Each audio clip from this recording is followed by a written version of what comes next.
Hello everyone, welcome to teaching Pathshala. मैं हूं आपकी एजुकेटर ज्योति। आज इस वीडियो में हम बात करने वाले हैं how to maintain consistency for your studies और एनी काइंड ऑफ वर्क।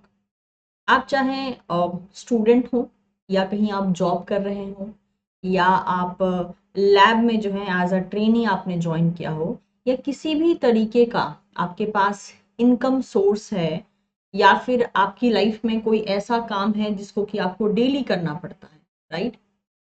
तो इन सब में एक चीज कॉमन आ जाती है, दैट इज कंसिस्टेंसी, यानी कि निरंतर उस काम को करते रहें। स्पेशली कंसिस्टेंसी का बहुत इंपॉर्टेंट रोल होता है स्टूडेंट्स की लाइफ में, क्योंकि उनको जो स्टडीज होती हैं वो कंसिस्टेंट बेसिस पे यानी लगातार करनी होती है। ये सबसे चैलेंजिंग हिस्सा होता है थ्रू आउट द प्रिपरेशन का। तो मैं थोड़ा सा प्रिपरेशन ओरिएंटेड बात करूंगी, लेकिन अगर आप वर्किंग भी हैं तो आप सेम चीज को रिलेट कर सकते हैं अपने साथ, क्योंकि एट द एंड स्टूडेंट अपनी तैयारी में एंगेज रहता है और अगर आप जॉब वाले हैं तो आप अपने काम में एंगेज रहते हैं। तो बस तैयारी को जॉब से रिप्लेस कर लीजिएगा, तो आपको जो है आपके भी इशू का जो है एक तरीके से सॉल्यूशन मिल जाएगा। ये बहुत से स्टूडेंट का बहुत लंबे टाइम से रिक्वेस्ट आ रहा था कि मैम किसी भी तरीके का काम हो, तैयारी हो, प्रिपरेशन हो, शुरू तो कर लेते हैं, शुरू करना आसान होता है, लेकिन उसको बनाए नहीं रख पाते हैं। यानी उसमें लगातार वही इंटरेस्ट, वही एंथुजियाज्म, वही जोश कुछ नहीं लगा रहता है।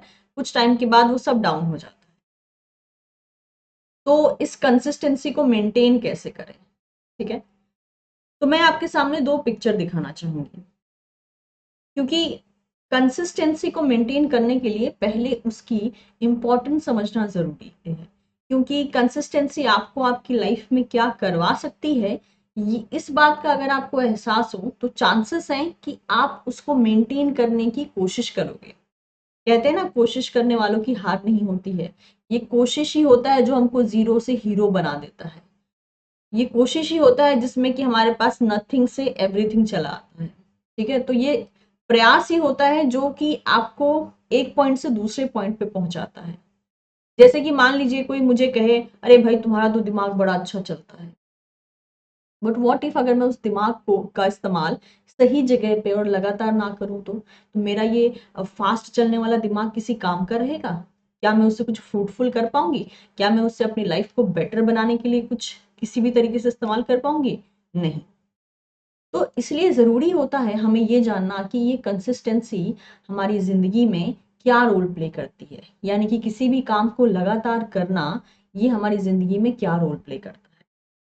ये स्टूडेंट लाइफ में एक बहुत बहुत इनफैक्ट मैं कहूँगी सबसे इम्पॉर्टेंट हिस्सा होता है, क्योंकि किसी भी चीज़ की शुरुआत करना आसान होता है, ख़त्म करना भी आसान होता है, लेकिन उसको लेकर चलना थ्रू आउट द प्रोसेस वो सबसे टफेस्ट काम होता है। जैसे अपने कॉन्फिडेंस का कंसिस्टेंसी मेंटेन करना, अपने जोश का कंसिस्टेंसी मेंटेन करना, अपनी ये जो आप कह सकते हो लगन है, सिंसियरिटी है, सीरियसनेस है, उसको मेंटेन करना। सब चीज को मेंटेन करना मतलब कंसिस्टेंसी की बात हुई। तो होपफुली आप लोगों ने ये सिनारियो तो जरूर देखा होगा। बहुत से लोगों ने ये सिनारियो अटेम्प्ट भी किया होगा, यानी कि जब हम एक कील को दीवार पे रखते हैं और हथौड़े से मार मार के उसको दीवार के अंदर डालने की कोशिश करते हैं, तो आपने कभी भी देखा है जब एक बार इस हथौड़े को आप मारते हो इस कील पे, ये कील दीवार के अंदर नहीं जाती। इसके बाद आप फिर से मारते हो, फिर भी नहीं जाती है। आप देखोगे कि ये बहुत ही छोटा छोटा सा स्टेप लेकर दीवार के अंदर जाने का काम करती है। व्हाट इफ अगर मैं दो बार हथौड़ा मार के रुक जाऊं तो क्या ये दीवार के अंदर जाएगी? नहीं जाएगी। अगर मैं सिर्फ तीन बार हथौड़ा मार के रुक जाऊं तो फिर भी ये प्रॉपर दीवार के अंदर नहीं जाएगी, और अगर गई भी तो इतनी कमजोर होगी कि 3-4 दिन बाद ये अपने आप निकल आएगी। यानी कि जब तक मैं इस पे 8 से 10 बार वार नहीं करूंगी, ये कील अपना प्रॉपर स्ट्रेंथ लेकर दीवार के अंदर नहीं जाएगी। तो ये जब अगर मैं 8 से 10 बार इसके ऊपर हैमर से फोर्स अप्लाई करूंगी, तो मैं और क्या कर रही हूं? मैं इस कंसिस्टेंसी को ही तो दिखा रही हूँ। यानी जो मेरा फोर्स का पावर है वो लगातार 8 से 10 बार लगेगा, तभी जाके ये कील सही जगह पे सही स्ट्रेंथ के साथ दीवार के अंदर जा पाएगी। एंड ऑफ कोर्स जब ये जाएगी तो जिस चीज के लिए उसको वहां पे पुट किया गया है उसका प्रॉपर यूटिलाइजेशन हो। इस बीच में किसी भी पहले दूसरे तीसरे स्टेप पे अगर मैंने गिव अप कर दिया, ये कील दीवार में नहीं जाएगी। This is a power of consistency.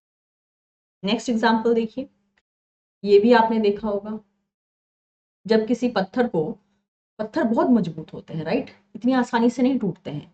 आप 2 से 3 बार हैमर मारिए, नहीं टूटेंगे। जब तक उस पे लगातार हैमर का वार नहीं पड़ता, उसकी चोट नहीं पड़ती, वो पत्थर नहीं टूटेगा। अगर मान लीजिए आपने 3 बार 4 बार कोशिश करके बंद कर दिया, यू विल गेट नथिंग। लेकिन लगातार आप हिट करते रहोगे तो वो पत्थर जरूर टूटेगा। Again this is a power of consistency, यानी निरंतर प्रयास, लगातार प्रयास, एक ही जोश के साथ प्रयास करना पड़ेगा। तो ये जो यहाँ पे ये जो पत्थर है, ठीक है, यहाँ पे ये जो दीवार है, ये सब आपकी लाइफ के हर्डल्स हैं। चाहे वो कोई एग्जाम को क्लियर करना हो या फिर किसी काम को करना हो, अगर आपने अपने अंदर कंसिस्टेंसी मेंटेन नहीं की, के साथ फाइट करने की, तो आप कभी भी उसको ब्रेक नहीं कर पाओगे या उसको गो थ्रू अपनी लाइफ से नहीं कर पाओगे। तो समझते हैं कि किस तरीके से आप मैंने यहाँ पे पहले वैल्यू समझाने की आपको कोशिश की, क्योंकि सिर्फ कह देना कि कंसिस्टेंसी मेंटेन करो, आप नहीं मेंटेन करोगे, इट्स वेरी टफ।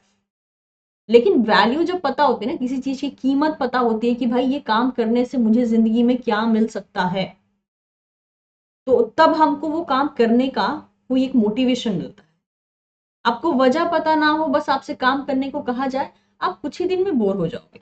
लेकिन जब आपको वैल्यू पता हो कि भाई ये कंसिस्टेंसी हमें हमारी जिंदगी में क्या करवा सकती है, तभी तो आप उसको अटेम्प्ट करने की कोशिश करोगे। सिंपल भाषा में कहूँ, आज आप कितने भी बुरे हालात में हो, आपका हालात बदल सकती है कंसिस्टेंसी, अगर आपने सही डायरेक्शन में लगाया तो। आपके पूरे परिवार का, अगर मान लीजिए आज के टाइम में कंडीशन खराब है, तो कल का कंडीशन वो अच्छा कर सकती है। बस आपकी मेहनत जो होगी वो कंसिस्टेंसी के साथ आपको मिला देना है। मेहनत करना है लेकिन लगातार करना है। आज कर दिया कल छोड़ दिया, उससे नहीं होगा। स्टूडेंट लाइफ में सबसे बड़ा चैलेंज होता है ये कंसिस्टेंसी को मेंटेन करना। मैंने भी फेस किया है, मेरे मैक्सिमम स्टूडेंट भी फेस करते हैं। तो चलिए समझते हैं कि लाइफ की कुछ ऐसी चीजें हैं जो कि हम अगर मैनेज करते हैं ना, तो कंसिस्टेंसी काफी हद तक मेंटेन करने में आसान होगा। अच्छा, मेरी इस बात को एंटरटेनमेंट की तरह ना ले, just like a normal motivational video ना ले। ये वीडियो तभी फ्रूटफुल होगी जब ये आपकी जिंदगी में कोई फर्क डाले। अदरवाइज नॉर्मल लेक्चर की तरह आप इस वीडियो को भी सुनेंगे एंड 3 दिन तक मोटिवेटेड फील करेंगे, फिर इट विल बी लॉस्ट। नहीं, कुछ सीख के जाइए, राइट? तभी ये वीडियो बनाना सक्सेसफुल हो जाएगा मेरा। तो पहला केस आता है discipline.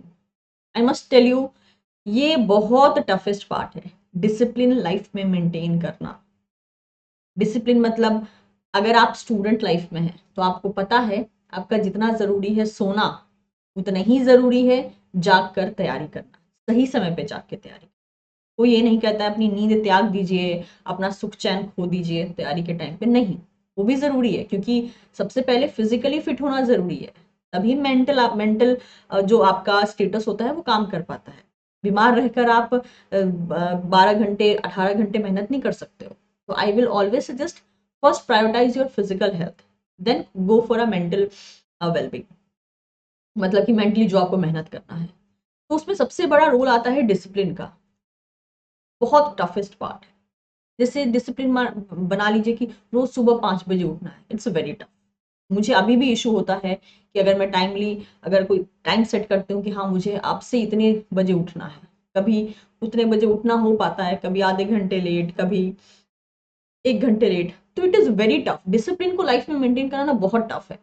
You know what, discipline directly proportional to consistency, क्योंकि ये पहला स्टेज होता है कंसिस्टेंसी का। आपकी लाइफ में जब डिसिप्लिन आता है ना, तो आप सारे काम अच्छे तरीके से करते हो। जैसे कि फॉर एग्जाम्पल, मान लीजिए किसी का जॉब का टाइम है सुबह में कि भाई 7 AM पर तुमको ऑफिस के अंदर घुस जाना है, बायोमेट्रिक लगता है, उसके बाद जो आएगा उसके लिए गेट बंद रहे, और अगर वो लेट होता है तो उसकी सैलरी कटती जाएगी। या हो सकता है कुछ टाइम के बाद उसको फायर भी कर दिया जाए कि भाई तुम तो अच्छे एम्प्लॉय नहीं हो, तुम तो रोज लेट हो जाते हो। अब क्या हो गया है, अब वो जो एक प्रेशर है, वो प्रेशर, ये एक ऐसा प्रेशर होता है ना कि जो हमको ना बहुत परेशान करता है। बट यू नो व्हाट, वो प्रेशर का अगर नेगेटिव पॉइंट है कि यस हम परेशान होते हैं, मतलब मशीन जैसी लाइफ हो जाती है, बट वो आपकी लाइफ को डिसिप्लिन में भी रखता है। क्योंकि वो प्रेशर है तभी आप डिसिप्लिन हो, तभी आप रोज 7 बजे पहुंचने की कोशिश करोगे। होपफुली आप समझ पा रहे हैं। तो जब हमारी लाइफ में किसी चीज का प्रेशर होता है तभी जाकर हम डिसिप्लिन को अपनाते हैं। कोई भी इंसान अपने कंफर्ट जोन में रह के डिसिप्लिन नहीं अपनाता। कंफर्ट जोन में रहने से क्या होता है, 8 बजे उठ गए, 9 बजे उठ गए, 10 बजे उठ गए, कौन देखने वाला है, कौन पूछने वाला है, आराम से जियो। ब्रेकफास्ट जो है लंच के टाइम पे खाओ, लंच जो है स्नैक्स के टाइम पे खाओ। तो इसको ना डिसिप्लिन कहते हैं, ना ही इसमें कोई कंसिस्टेंसी है। This is a very first stage of like consistency. अगर आप डिसिप्लिन्ड हो तो आप कंसिस्टेंट रहने की कोशिश कर सकते हो, और ये डिसिप्लिन मेंटेन करना बहुत टफ है। कैसे कैसे इस डिसिप्लिन को शुरू किया जाए? हमेशा अपने आप को, कोई भी आप काम करें या किसी भी एग्जाम की तैयारी करें, हमेशा अपने आप को एक चैलेंज दीजिए। जैसे मान लीजिए आप CSR की तैयारी कर रहे हैं, ठीक है, या गेट की या ICMR की, व्हाटसोएवर एग्जाम इज देयर। मान लीजिए if you are preparing for CSIR, this is upcoming CSR, let's suppose दिसंबर 2025 की तैयारी कर रहे हैं, तो आप अपने आप को टास्क दीजिए कि मुझे ये एग्जाम क्लियर करना है। That will be what, that will be clear, that is creating a pressure. वो चीज आपके दिमाग पे प्रेशर डालेगी। जब वो प्रेशर डालेगी तभी आप डिसिप्लिन को अपनाने की कोशिश करोगे, क्योंकि आपके पास क्या आ गया, एक डेड लाइन आ गया। कभी देखा इतनी बड़ी बड़ी मल्टीनेशनल कंपनी सही टाइम से, सही तरीके से सही प्रोडक्ट मार्केट में कैसे निकाल पाती है? जब जब वो चीज प्रॉमिस करती है उसी टाइम पे वो चीज मार्केट में आती है, कैसे आती है? All about discipline. उन्होंने अपनी एम्प्लॉय की वर्किंग टाइम, बाकी सब चीजों के लिए डेडलाइन डिक्लेयर कर दिया है, जिस वजह से डिसिप्लिन आती है। I must tell you, deadline नहीं पसंद आती है किसी को, मुझे भी नहीं पसंद आती है, बट मैंने देखा है डेडलाइन जब भी मुझे किसी चीज की मिलती है ना, मैं बहुत परेशान हो जाती हूँ, क्योंकि लाइफ का थोड़ा सुख चैन जो होता है उस टाइम के लिए गायब हो जाता है। बट मैंने देखा है कि बिना उस डेडलाइन के वो काम सही समय पे भी नहीं होता। कोई कह दे मुझे कि हाँ ज्योति ये काम करना है, ठीक है, लेट सपोज किसी ने कहा कि 25 क्वेश्चन बनाने हैं, ओके फाइन, बना दूंगी मैं। कब देना है किसी ने नहीं कहा। अब वो टास्क मैं भूल ही जाऊंगी। बस 25 क्वेश्चन बोले हैं ना, मैं कभी भी बना के दे दूंगी। लेकिन कहा जाए कि इस 25 क्वेश्चन को आने वाले 2 दिन में देना है, अब प्रेशर आया। अब वो काम जिसका कोई अता पता नहीं था, शुरुआत या एंड नहीं था, अब वो सेम काम जो है मैं 2 दिन के अंदर करके दूंगी। क्यों? उस 2 दिन के लिए मैंने अपनी लाइफ में कुछ ऐसे डिसिप्लिन को इंक्लूड किया जिसकी वजह से मैंने बाकी सारे काम से टाइम निकालकर, टाइम वेस्टेज को कम करके मैंने वो टाइम जो है इस 25 क्वेश्चन पे अलॉट कर दिया। This is the power of deadline. तो ये डेडलाइन को जब तक आप डेप्थ में समझते नहीं हो ना, तब तक आपको ये डेडलाइन बहुत खराब लगती है, किसी भी चीज की डेडलाइन। मे बी अभी काम करने वाले जो स्टूडेंट होंगे वो मन ही मन सोच रहे होंगे कि भाई ये क्या बकवास है, डेडलाइन कब से जो है हमें डिसिप्लिन में रखने लगी। But this is a reality, ये मैंने खुद फेस किया है। मुझे डेडलाइंस नहीं पसंद, अभी भी नहीं पसंद, लेकिन मुझे पता है कि जब तक मैं अपने काम को डेडलाइन में नहीं डिवाइड करती हूँ, वो काम मजाल है कि सही समय पे हो जाए, कभी नहीं होता, आज भी नहीं होता। जब तक मैं अलॉट नहीं करती हूँ कि ये काम 2 दिन में हो जाना चाहिए, अदरवाइज मेरे बाकी काम पीछे हो जाएंगे, तब तक वो काम समय पे नहीं होता।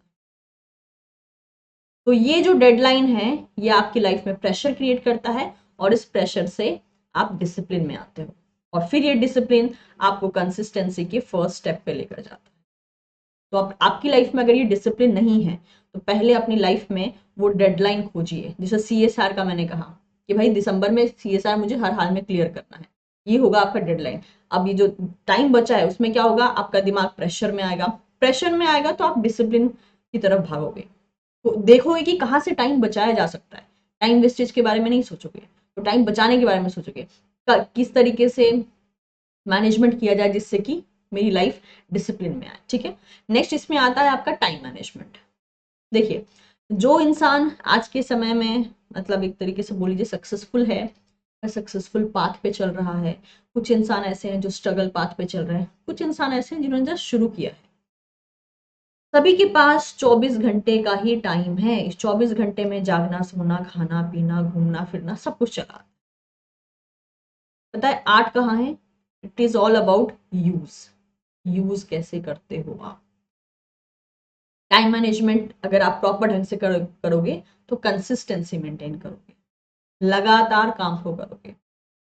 हमेशा अपने टाइम को आप इस तरीके से डिवाइड कीजिए जिसमें कि आपकी लाइफ के सबसे इंपॉर्टेंट काम आए। अगर आप स्टूडेंट हो तो आपकी लाइफ में स्टडी से ज्यादा इंपॉर्टेंट कुछ नहीं हो सकता।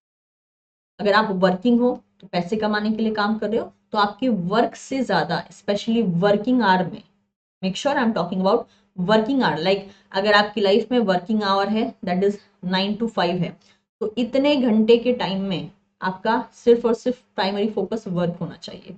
उसके बाद का टाइम आप अपनी फैमिली को दीजिए, ठीक है। और उसके बाद जैसे मान लीजिए अगर आपका फैमिली टाइम आता है तो फिर फैमिली टाइम में वर्क को नहीं घुसाना, क्योंकि हर एक चीज का टाइम फिक्स रहना चाहिए। फैमिली भी उतनी इंपॉर्टेंट है जितना काम इंपॉर्टेंट है, क्योंकि फैमिली के लिए तो कमा रहा है आदमी, राइट। तो चाहे आप स्टूडेंट हो, वर्किंग हो, दोनों के लिए ही ये केस अप्लाई होता है। अगर आपका टाइम डिवीजन सही है, आपको पता है कि ज्यादा इंपॉर्टेंट काम पहले होना चाहिए, उसके बाद के जो ऐसे काम है जो आपका इंतजार कर सकते हैं, फिर उन पे अपना जो टाइम है उसको अलॉट कीजिए, जिसको हम इस चीज को हम कहते हैं time blocking strategy. I think इस पे एक डिटेल वीडियो भी चैनल पे ही अवेलेबल है, तो आप चाहें तो उसको देख सकते हैं। टाइम ब्लॉकिंग ना बहुत बहुत फायदेमंद होती है। जब तक आप अपनाओगे नहीं टाइम ब्लॉकिंग स्ट्रैटेजी को, तब तक आप उसकी इंपॉर्टेंस समझ नहीं सकते हो। टाइम ब्लॉक में क्या होता है, जैसे कि आपको पता है कि सुबह में 7 बजे से लेकर 10 बजे तक मैं ये काम करूंगा, इसके अलावा कुछ नहीं करूंगा, that is what the time blocking. मतलब आपको पता है कि 7 से 10 तक हर हाल में 3 घंटे पढ़ाई करनी ही करनी है, चाहे कुछ भी हो जाए। तो वो 3 घंटा आपकी पढ़ाई के लिए ब्लॉक हो गया। मान लीजिए फिर आपको 10 से 12 बजे घर का काम करना है, या घर से रिलेटेड काम में इन्वॉल्व होना, या बाहर जाना, या समथिंग लाइक दैट। तो फिर आपको पता है कि जो भी एडिशनल काम करना है वो 10 से 12 घंटे में करना है। फिर मान लीजिए 12 से 2 घंटे के बीच में आपको घर के अंदर जो भी काम होते हैं, it may be for girls it may be cooking, for boys it may be something else, और एक्स्ट्रा काम हो गया, वो सब आप करोगे। फिर आपको पता है कि हाँ भाई 1 घंटे का मुझको रेस्ट लेना है, तो आपको पता है कि रेस्ट कब लेना है, तो आपका दिमाग हमेशा हर काम के बाद रेस्ट नहीं ढूंढेगा, क्योंकि आपको पता है कि यस मैंने 1 घंटा पहले ही ब्लॉक करके रखा है रेस्ट के लिए। फिर आपके पास रहेगा कि हाँ भाई 3 से लेकर शाम के 5 बजे तक मुझे पढ़ाई करनी है अगेन, तो अगेन आपका जो टाइम होगा वो ब्लॉक हो जाएगा। तो आपको पता होगा कि दिन में कितना घंटा मैं स्टडी कर रहा हूँ या कर रही हूँ, और वो टाइम सारे अलॉटेड होंगे। और ये टाइम ब्लॉकिंग आपको इस तरीके से करनी है कि हाँ एक पर्टिकुलर समय जो आपके पास आपके एग्जाम के लिए बचा है, उस पर्टिकुलर समय में आपका सिलेबस कंप्लीट। अगर आप शिकायत करोगे मेरे को तो टाइम ही नहीं मिलता, टाइम किसी को भी नहीं मिलता, टाइम निकालना पड़ता है। जिनको टाइम नहीं मिल रहा है उनके लिए एक दिन में 48 आवर्स नहीं हो जाएंगे, 24 घंटे ही रहेंगे। It's all about prioritising your work. जो जरूरी है वो पहले कीजिए, जो चीज जरूरी है बट इंतजार कर सकती है उसको बाद में कीजिए। जैसे आपकी एज, आपका जो आप कह सकते हो स्ट्रगल का जो ओवरऑल इंटेंसिटी है, ये सब वेट नहीं करते हैं, ये धड़ धड़ निकलते रहते हैं। तो ये इंपॉर्टेंट भी है और अर्जेंट भी है, तो इसको पहले करना है। इसके साथ हम प्रोकेस्टिनेशन नहीं कर सकते कि नहीं चलो आज नहीं कल कर देंगे, कल नहीं परसों कर देंगे। तो इसीलिए टाइम मैनेजमेंट बहुत जरूरी है। आपको पता होना चाहिए कि आपका एक एक मिनट कहाँ जा रहा है। ये सुनने में भले ही टफ लगेगा, लेकिन जब आप एक बार अप्लाई कर लोगे ना, ये तो एक दिन का काम है आपको टाइम ब्लॉकिंग सीखना। शुरुआत में टफ लगेगा, लेकिन टफ लगने से छोड़ना नहीं है, क्योंकि कंसिस्टेंसी को सीखने के लिए भी आपको कंसिस्टेंसी फेज से ही होके गुजरना है। डिसिप्लिन लेके आना, फिर टाइम मैनेजमेंट करना, ये सब में आप कंसिस्टेंसी ही सीख रहे हो। तो सेकेंड स्टेज होता है कंसिस्टेंसी का, दैट इज टाइम मैनेजमेंट।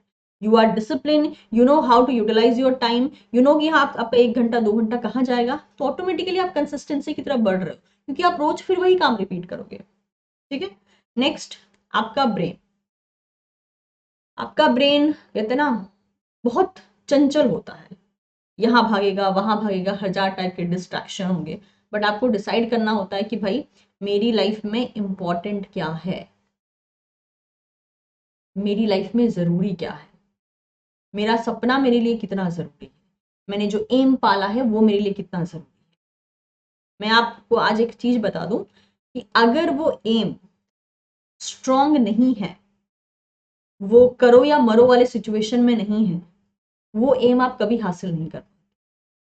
जब तक वो एक बोलते हैं ना बहुत भयानक वाली जरूरत नहीं जगती है आपके अंदर उसको पाने की, तब तक वो आपको मिलता भी नहीं है। क्योंकि किसी भी सपने को, किसी भी काम को, किसी भी ओहदे को, किसी भी पोजीशन को पाने के लिए आपका डेडिकेटेड रहना बहुत जरूरी है। और वो डेडिकेशन आती है इस चीज से कि आपके लिए वो सपना कितना जरूरी है, आपके लिए वो पोजीशन हासिल करना कितना जरूरी है। ध्यान रखिएगा, जब भी आपके पास प्लान ए है और उसके इक्विवेलेंट इंटेंसिटी में प्लान बी है, आपका प्लान ए कभी सक्सेसफुल होता ही नहीं, क्योंकि आपके पास बैकअप प्लान है। तो जब किसी के पास बैकअप प्लान उसके प्लान ए के बराबर का होता है ना, तो उसके पास ऑप्शन होता है कि भाई ये नहीं होगा, वो कर लेंगे। तो जब भी आपकी लाइफ में प्लान ए हो, ऑलवेज कंसिडर कि वो प्लान ए 80% ज्यादा इंटेंसिफाई हो compare to your plan B. Plan B should be, और आप कह सकते हो कि सेवियर साइड, डूबते को तिनका का सहारा, वैसा होना चाहिए, ना कि पूरी की पूरी नाव ही प्लान बी हो। अगर ऐसा हुआ तो प्लान ए आप कभी हासिल नहीं कर सकते। जिसे कुछ बच्चे कहते हैं मैम हम लोग को ना जोश ही फील नहीं होता है एग्जाम की तैयारी करने में, यानी वो सपना है नहीं, वो शायद किसी को देख कर या किसी से सुन के या पैसा कमाना है इसीलिए बस यहाँ चले आए हैं, इसलिए या फिर वो एग्जाम की तैयारी कर रहे हैं। बट एग्जाम एक ऐसा स्ट्रगल पीरियड है ना, जिसके लिए जब तक आपका बोलते ना अंदर एक आग जलनी चाहिए, जब तक वो आग नहीं जलेगी ना, तब तक वो एग्जाम क्लियर नहीं होगा। ना आपको पैसा मोटिवेट करेगा, ना आपको अगल बगल वाले मोटिवेट करेंगे, ना ही आपको किसी की स्टोरी मोटिवेट करेगी। मोटिवेट की भी ना तो 2 से 3 दिन, उसके बाद नहीं। फिर इस फील्ड में वही बच्चा लगातार बना रहता है जिसके अंदर वो आग होती है कि मुझे जीआरएफ लेना है, मुझे पीएचडी करना है, मुझे डॉक्टरेट जो है अपने नाम के आगे लगाना है। वो जो आग होगी, वो आग ऑटोमेटिकली आपको मॉनेटरी बेनिफिट भी देगी, नाम भी देगी, काम भी देगी, औधा भी देगी। जब तक वो आग नहीं जलाओगे आप अपने अंदर, वो एक कहते हैं ना वो एक किसी चीज को पाने की, तब तक प्लान ए काम नहीं करेगा, तब तक वो जोश नहीं आएगा। मेरी क्लास में भी कितने बच्चे होते हैं बोलते हैं मैम क्लास आप ले रही हो लेकिन हमको नींद आ रही है। अब बताइए मैं उन बच्चों से क्या एक्सपेक्ट करूं। कहते हैं ना अब आपके सपने में कम, सपने में उतना दम नहीं है, इसलिए आपकी नींद काफी ज्यादा बोलते हैं ना तगड़ी है, इसीलिए ये सब चीजें हो रही हैं। तो वो चीज आपको ध्यान देनी पड़ती है। और मेरा मानना है कि कभी भी अगर आपके पास ऑप्शन है ना, अरे यार पैसे कमाने हैं तो ये कर लेते हैं, तो जब पैसे कमाने का ही ऑप्शन लेना होता है तो कोई ऐसा ऑप्शन लीजिए जिसमें कि मेंटली ज्यादा स्ट्रगल ना करना हो। जैसे अगर आपको पैसा कमाना है और कोई कहे कि सीएसआर की तैयारी कर लो, don't go for that. CSR खाली पैसे के लिए नहीं है, खाली मॉनेटरी बेनिफिट नहीं देगा, उसमें आपका पूरा स्ट्रगल, पूरा बोलते हैं मेहनत निचोड़ लिया जाएगा।